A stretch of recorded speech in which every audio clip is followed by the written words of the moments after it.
the game was fantastic. Well played by both teams. We all had a lot of fun. It was great to watch. Very talented players. We have ongoing negotiations in Iran and with Iran.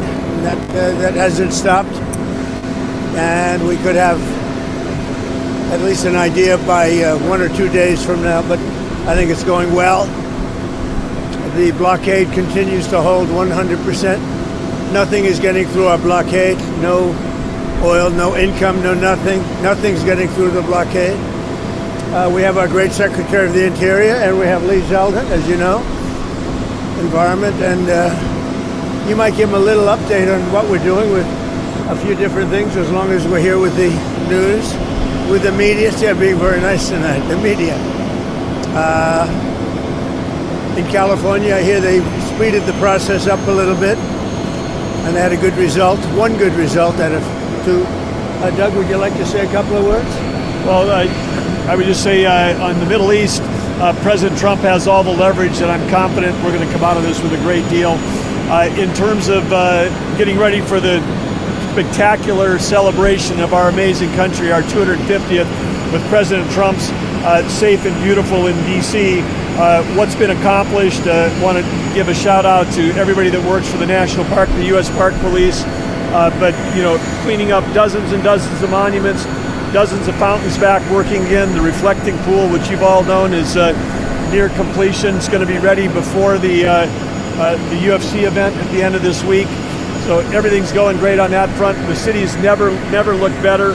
And President Trump, I think you've said you've called them love letters. You've got more love letters on about the fountains and the beauty of the city than ever before. But how fitting as we go into our 250th that President Trump personally getting involved in making sure that our capital reflects the greatness of our country, because it's not decline is a choice, and President Trump has shown a blueprint for every American city, every mayor in this country that's got a large metro, that's got a homeless problem, that's got a graffiti problem, that's got a crime problem. He's played out a blueprint of how you solve that, and that's the real lesson here. Well, and I have to tell you that the main thing is there's very little crime now in D.C. It was a crime haven a year and a half ago. Very little crime. Soon I think it'll be almost no crime whatsoever. So I want to thank really the National Guard, the D.C. Police. We work very closely with them, and they do as we ask, and they've been terrific, really terrific. And we have very, very little crime. Also, Memphis, and if you look at New Orleans in Louisiana, they're down 77%. Memphis is down 74%. And I would say D.C. is down 95%. D.C. has become very safe and very beautiful. The grass is new, much of the grass. Grass has a life just like a human being has a life, and it hadn't been changed in 100 years. But you see there's nobody sleeping on the beautiful parks. The wire and fences are all taken down. And D.C. is very safe, and it's also become very beautiful. The reflective lake, as we call it, the beautiful reflective lake. I mean, it's like a mirror, and that's filling up now, still filling up.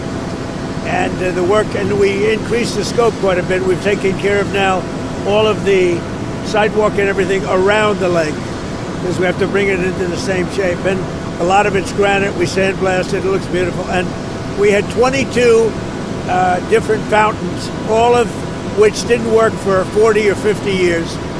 They were loaded up with graffiti, and because of the Department of Interior working with me and some other people that are into it, we want to beautify. We have one of the most beautiful capitals in the world, and doing a really good job. So of the 22, not one of them worked for 40 or 50 years.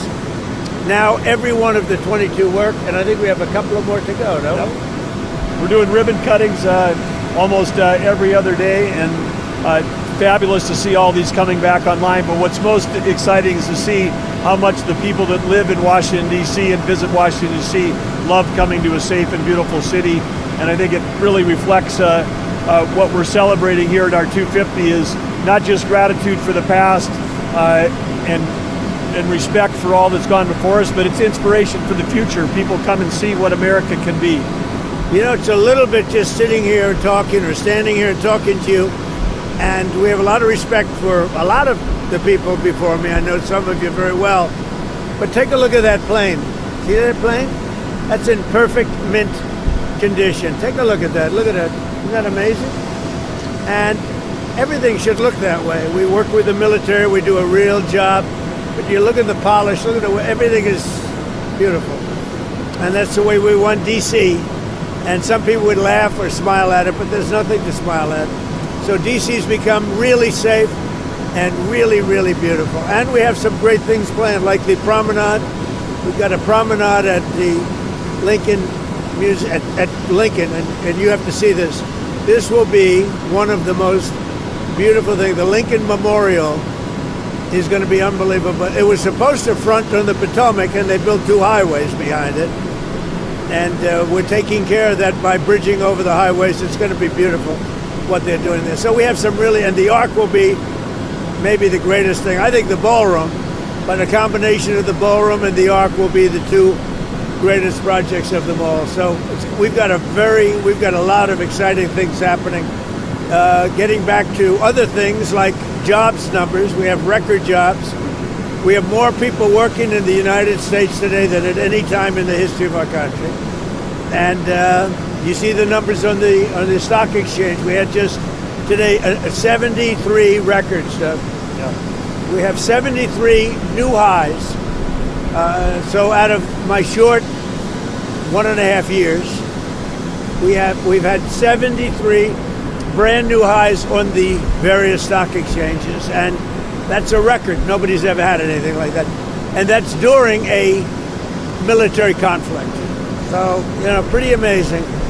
And even the oil and gas, it's lower during a military conflict than it was during the Biden administration. And they didn't have that because to them it was okay that Iran has a nuclear weapon. And I say it's not okay. So the B-2 bombers did a big job and a great job, and we have got that in very good control. They will not have a nuclear weapon. Okay, could I ask Lee? He's done an incredible job, as you know. The environment is good, and he's approving more plans than any human being, I think, has ever approved anywhere in the world. We have more factories going up, car plants, AI plants.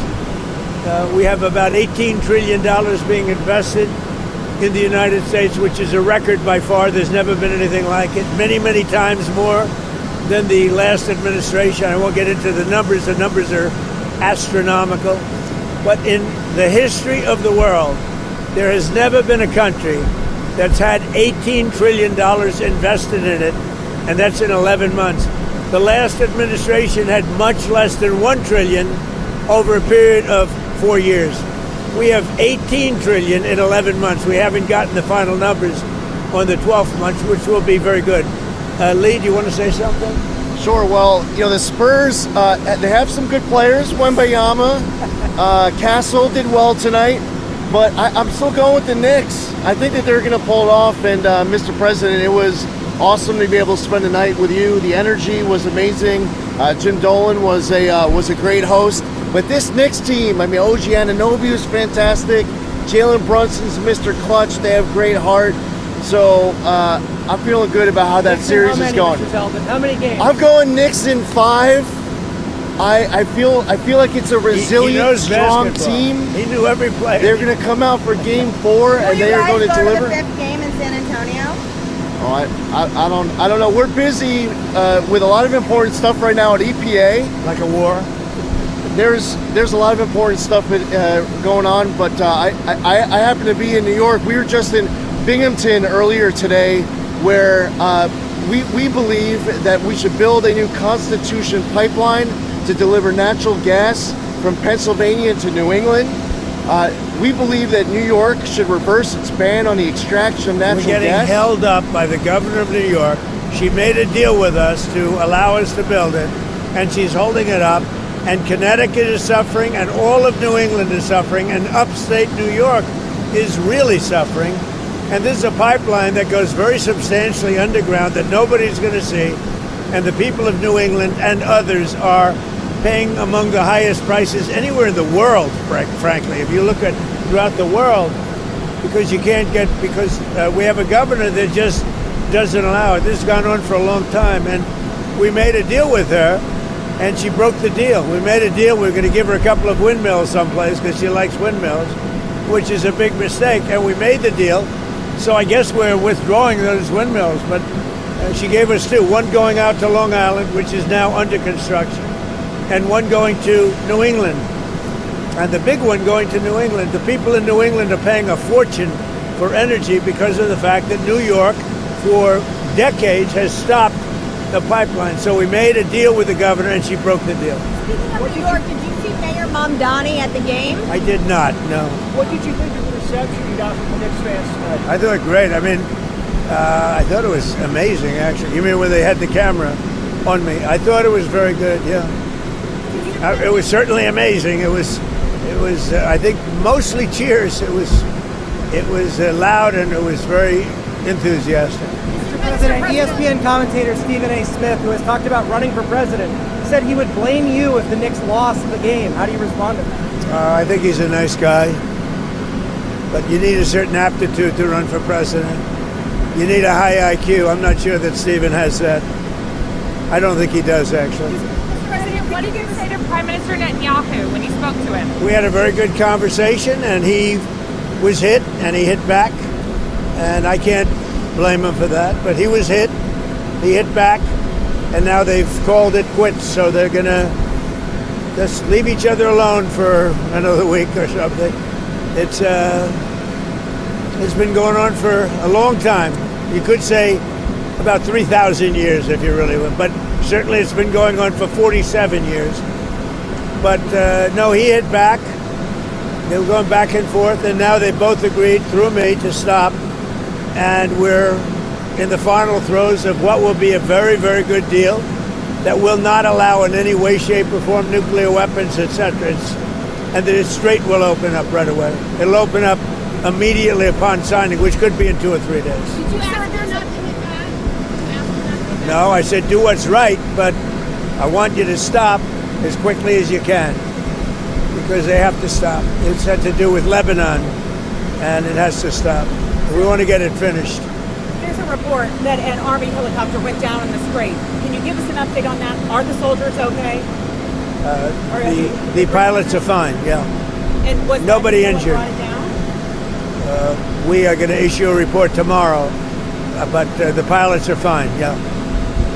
Sir, did you just say 2 or 3 days or 2 or 3 weeks that 2 or you'd 3 be signing? days. You'll be signing a peace agreement in 2 or 3 No, we have a days? good chance of doing it. We should be able to do it in 1 hour, if you want to know the truth. What's the biggest sticking point right now? I don't think there are any sticking points. I think we're very close to having a very, very good, strong, powerful deal. If we go and bomb, which we can do very easily if we want, and we spend another 2 or 3 weeks bombing, they'll have nothing left whatsoever, but you won't have the Strait open for months. If we do the bombing, a lot of people are going to be killed. Who wants to do that? I don't. And we'll have a signed document that's actually stronger than doing the bombing. What has proven to be a very powerful thing is the blockade. The blockades turned out to be much stronger than bombing. And it was really a combination. It was our initial thrust and then the blockade. But, their economy is really suffering, and they're going to make a deal. Tonight, did you and Jim Dolan talk about the Penn Station project at all? They are talking about it. We're trying to get the Penn Station project approved. And I know Lee's involved and Doug is involved. A lot of people are involved. It's a very big project. It's the rail station in New York. When we were sitting with Mr. Dolan tonight, did you and him talk about it at all? Or? We did. We talked about it. He's a friend of mine for a long time, and he's a great guy. He's done a fantastic job.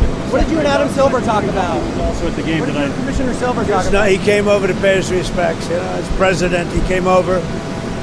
We talked a little bit about the NBA and about the game, and the game's changed. I said it's gotten rougher, which is a good thing, not a bad thing. It's gotten rougher. When you look at the way they guard people now, I don't remember them doing that 10 years ago. And he knows a lot about basketball, but it's good. It's good for the game. Do you It's, think the NBA has it's a turned tougher away from game. the left-wing stuff that they were getting criticized for?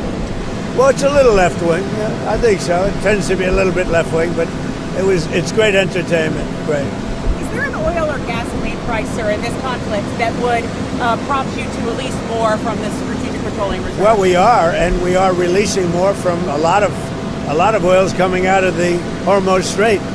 A lot of it is coming out, and if you notice, the price is not very high, relatively speaking. I mean, it's lower than during the Biden administration, and he wasn't stopping a country from having a nuclear weapon. He didn't even know what we were talking about, because they had a very failed, the JCPOA was an absolutely failed agreement. There was a road to a nuclear weapon. See, we're the exact opposite. We are a road to absolutely no nuclear weapon. They were a road to a nuclear weapon. So we have that, we're very far advanced. A federal judge today struck down the $100,000 fee for the H-1B visas, saying you need congressional approval. Are you going to push for Congress to do this? These federal judges are really giving us a hard time. It's really crazy what's going on with the court system. They are giving us a very, very hard time, and they shouldn't be doing it. They're hurting our country very badly. Thank you very much, everybody. Thank you. Thank you. What did you say?